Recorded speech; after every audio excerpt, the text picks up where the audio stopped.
Mwiriwe n'ikaze muri amakuru atekanye ikirere cyo kuri wa gatanu igerekerezo rya 11 gitugutu umwaka wa 2024.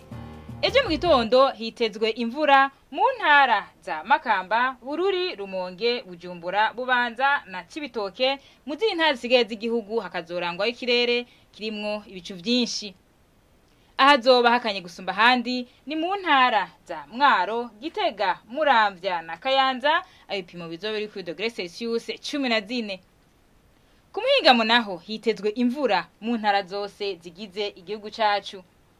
Ahazoba hashushe gusumba handi ni mu ntara ya Cibitoke. Ibipimo vy'ubushuhe bizoba biri kuri degre Celsius 27. Ejo mu gitondo hitezwe yuko izuba rizoseruka igihe cy'isaha 11 zirenga iminota 44 rirenge igihe cy'isaha 11 n'iminota 54 z'umugoroba. Aha rero niho hagarukiye n'amakuru atekanye ikirere mwateguriwe n'ikigo ca Ijebu kijejwe ivy'ibirere. Mwakoze cyane kuyakurikirana. Arise Ningabira nije nayo ko ndabashikiriza naho gutaha.